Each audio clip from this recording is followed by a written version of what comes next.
Bonjour, bienvenue sur Klezmer Attitude et je suis au micro pour vous présenter un concert du Festival international des musiques juives. C'est le mois du festival, le mois de novembre, et puis on est toujours content de pouvoir vous présenter des concerts, des musiciens. Et donc c'est le concert du samedi 16 novembre à 20h30 à l'Espace Hillel que je veux vous présenter. Ce concert s'intitule Carte blanche à Alexis Siesla. Et il se trouve que Alexis est ici dans le studio avec moi. Bonjour Alexis. Bonjour Edmond. Voilà, et on va parler d'Alexis, de sa carrière, de ce qu'il fait autour de la musique klezmer, de la musique juive, de la musique à titre général, parce que c'est une carte blanche et qu'un musicien, il s'exprime de toutes les manières différentes. Alors, Alexis, je te laisse te présenter sur toutes tes facettes. D'accord, alors je suis musicien avant tout. Clarinettiste au départ, et je reste un instrumentiste qui aime son instrument, sa musique et tout ce qu'il peut véhiculer avec, c'est-à-dire me concernant la musique classique, mais aussi des musiques traditionnelles, des musiques ayant un rapport de plus ou moins loin ou près avec le jazz, avec les musiques improvisées. Donc voilà, j'ai cette facette-là d'instrumentiste. J'ai une facette de pédagogue. Mon métier, c'est celui d'enseigner la musique auprès de publics, particulièrement au Conservatoire de Saint-Priest. Et puis la troisième activité, c'est une activité de composition qui est venue petit à petit. Je suis autodidacte, mais je suis passionné par cette activité et j'essaye d'enrichir un peu le répertoire. Et comme tu le sais, je suis quelqu'un de gourmand qui aime beaucoup de choses très différentes. Donc, j'essaye d'écrire dans des choses qui me sont personnelles, mais qui ne sont pas estampillées musique contemporaine ou musique classique ou musique klezmer. Je me balade un petit peu dans plein d'univers et j'aime ça. Alors, évidemment, si je t'ai invité, c'est parce que je te connais plutôt sur le versant musique klezmer, parce que tu as interprété ces musiques-là, tu as composé ou arrangé des morceaux qui font que tu as déjà participé à plusieurs reprises au festival, et là c'était pour moi l'occasion de montrer qu'un musicien peut avoir des casquettes diverses. Ici, c'est quoi la casquette qui te va le mieux ? C'est-à-dire ici. Est-ce que c'est plutôt l'aspect pédagogique qui te fait vibrer ? Est-ce que c'est plutôt la composition ? Est-ce que c'est l'interprétation ? Ou est-ce qu'il faut avoir de tout pour pouvoir être à l'aise dans sa peau de musicien ?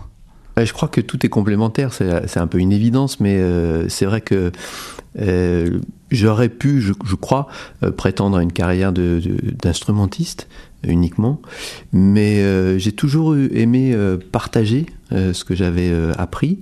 Je me suis toujours vraiment épanoui dans l'enseignement. C'est quelque chose que je pratique depuis très longtemps. Donc pour rien au monde, je souhaiterais abandonner ça, et ça reste quelque chose qui me motive vraiment.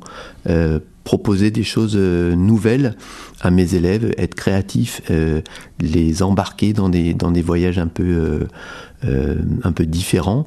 Donc ça, c'est très important. Et puis évidemment, jouer de son instrument, garder le contact avec son instrument, ça me semble indispensable.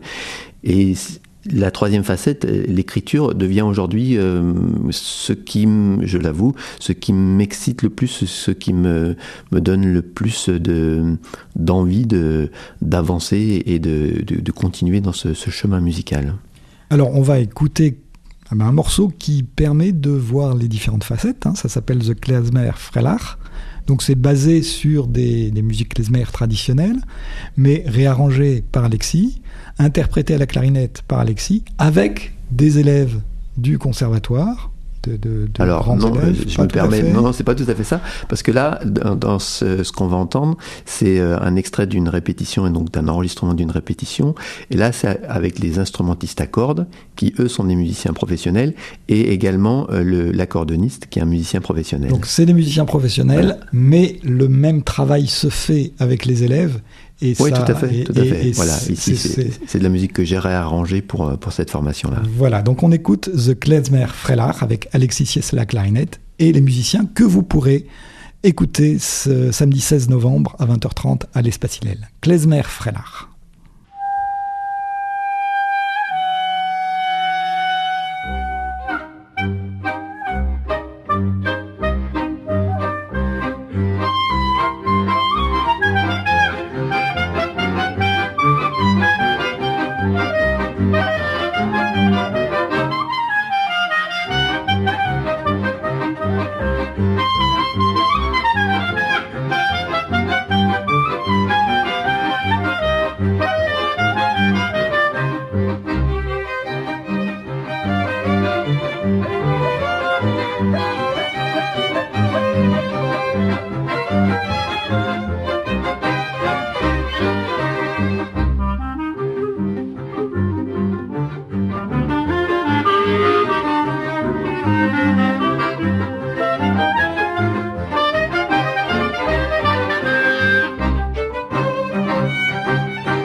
Voilà, on vient d'écouter Klezmer Freilach, de la musique klezmer ou d'inspiration klezmer, réarrangée par Alexis.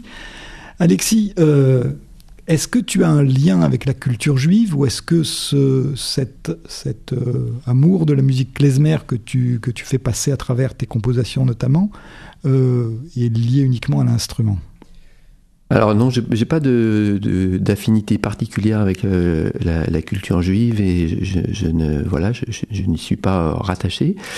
C'est simplement que cette musique-là, au sortir de mes études de musique classique au conservatoire, a été une première ouverture vers d'autres musiques, d'autres types de musique. Et c'est vrai que cette musique-là, elle est à la fois très éloignée de ce qu'on peut entendre et de ce qu'on peut pratiquer dans un conservatoire, mais à la fois on peut y avoir accès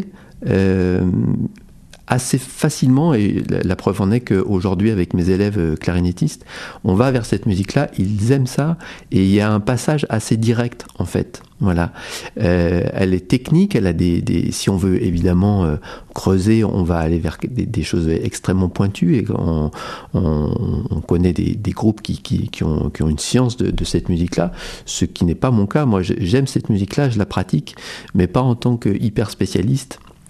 Je fais pas de recherche très aboutie, très approfondie, mais cette musique-là, elle me parle. on connaît tellement ce qui fait sa saveur, ce qui lui donne cette saveur, c'est ce mélange de choses extrêmement joyeuses et puis par ailleurs de choses beaucoup plus tendres, et c'est ce que j'aime. Je pense que là tu as saisi un petit peu de l'âme juive, c'est ça qui transparaît dans cette musique. Alors on va écouter un deuxième morceau et on va peut-être le présenter, c'est Fantasia, c'est tiré d'un disque qui est sorti assez récemment, des compositions interprétées par Philippe Béraud, qui est le clarinettiste solo de l'Orchestre de Paris et des musiciens du Conservatoire de Paris. Donc là, c'est une composition, c'est quoi tes sources d'inspiration pour ce genre de musique ? Alors, souvent, ce qui se passe, c'est que j'écris pour quelqu'un ou pour une circonstance. Là, en l'occurrence, j'ai écrit cette pièce-là au départ pour François Sozo, qui est le clarinettiste solo de l'Orchestre de Lyon. Et c'était le début d'une composition en 4 mouvements, un concerto pour clarinette, et je voulais une suite de 4 danses. Et cette première danse, je l'ai voulu joyeuse, entraînante, pour la clarinette si bémol, qui est la clarinette la plus familière de notre famille d'instruments. Et quand j'ai écrit pour François, j'ai écrit vraiment pour lui. C'est quelqu'un qui est brillant, qui est plein d'humour, et j'ai essayé de faire en sorte que cette musique-là, elle lui ressemble et qu'il ait plaisir à la jouer. Alors après, d'autres se sont appropriés cette musique-là, notamment Philippe Béraud, qui l'apprécie particulièrement et qui la joue très régulièrement. Et donc on la retrouve effectivement dans un disque qui s'appelle Clarinette Fantasia. Voilà, et on écoute donc extrait de ce disque Fantasia par Philippe Béraud.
Voilà, donc on écoutait donc une composition de Alexis Ciesla qui Ce sera donc notre invité vedette, le concert du samedi 16 novembre à 20h30 à l'Espace Hillel.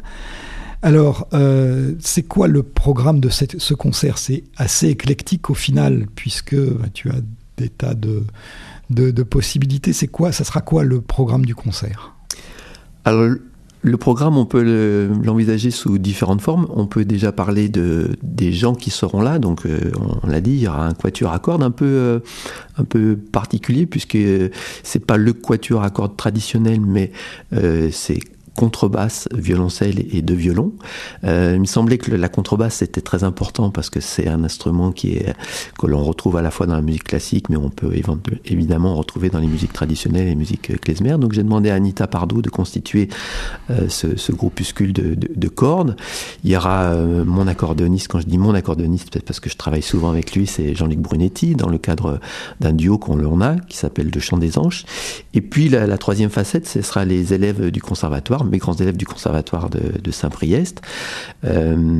Et tout ça fait déjà un bloc assez conséquent, et on va passer en fait d'une formation à une autre. Donc on va avoir un va-et-vient assez incessant entre des formules minimales avec clarinette accordéon pour avoir des formules avec tout le monde. Donc il va y avoir ce gros mélange-là. Et puis au niveau de la musique, ça va être la même chose, c'est-à-dire que je suis allé vers des choses que j'aime, c'est-à-dire qu'on va aussi bien entendre de la musique d'Europe, mais traitée de manière complètement classique, pour aller vers des choses extrêmement proches de la musique traditionnelle. Et puis, pour finir, il y aura une création que j'ai voulu pour ce concert-là, une forme de concerto pour accordéon et ensemble de clarinettes auxquels viendront s'ajouter les cordes. Donc, moi, je pense que pour le public, on va avoir quelque chose d'extrêmement diversifié, et je pense que ça va être des petites gourmandises. Ça va être des pièces assez courtes, mais des petites gourmandises qui vont nous faire parcourir un peu de l'Europe centrale, cette musique-là et cette région-là que j'apprécie particulièrement. Voilà, je crois que c'est assez clair, et si vous voulez en savoir plus, il faut venir, samedi 16 novembre à 20h30 à l'Espace Hillel. C'est un programme qui moi, me plaît beaucoup, parce que justement c'est éclectique, parce que ça montre toutes les possibilités de la musique et les possibilités de rencontres, et c'est ça qui est merveilleux. On va terminer avec un morceau qui est aussi tiré de ce CD Clarinette Fantasia, donc des compositions de Alexis Ciesla. Toujours Philippe Béraud à la clarinette, avec le quintet à cordes de l'Orchestre de Paris. Ça s'appelle Rhapsodie. Oui. Et voilà, on va terminer l'émission là-dessus. Merci beaucoup Alexis d'être là. Merci de m'avoir accueilli. Voilà, je vous donne rendez-vous samedi 16 novembre à 20h30 à l'Espace Hillel. Et puis pour l'émission, à la semaine prochaine.